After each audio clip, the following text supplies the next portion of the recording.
नासे बोले ना नदिया कंगन हमले बाई हो। भौजी तोहरा के भइले ललनवा कंगन हमले बाई हो।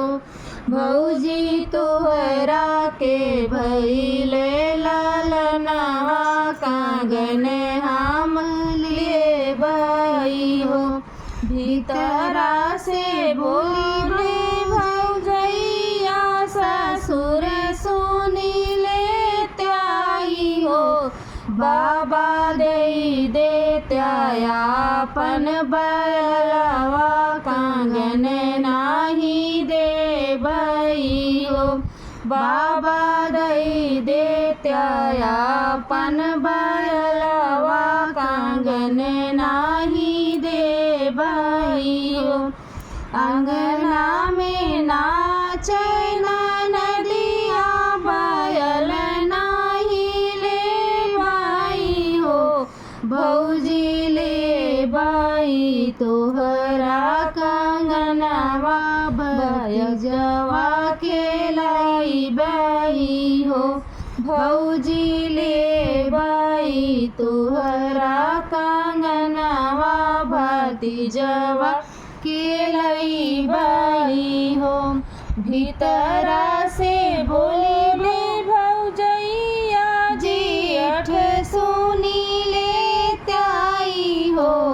जेठा दे त्यायापन घोड़वा कंगन नाही देबई हो।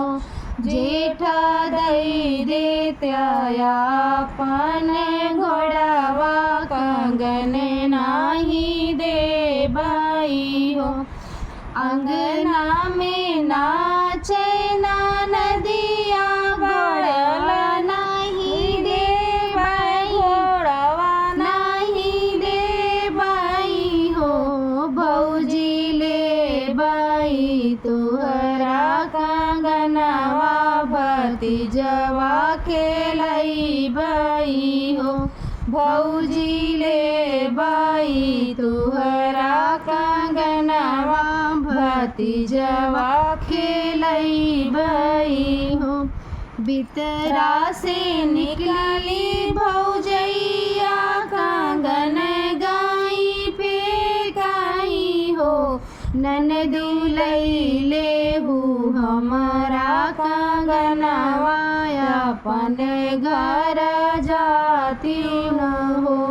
ननदी लैले हमारा कंगनवा अपने घर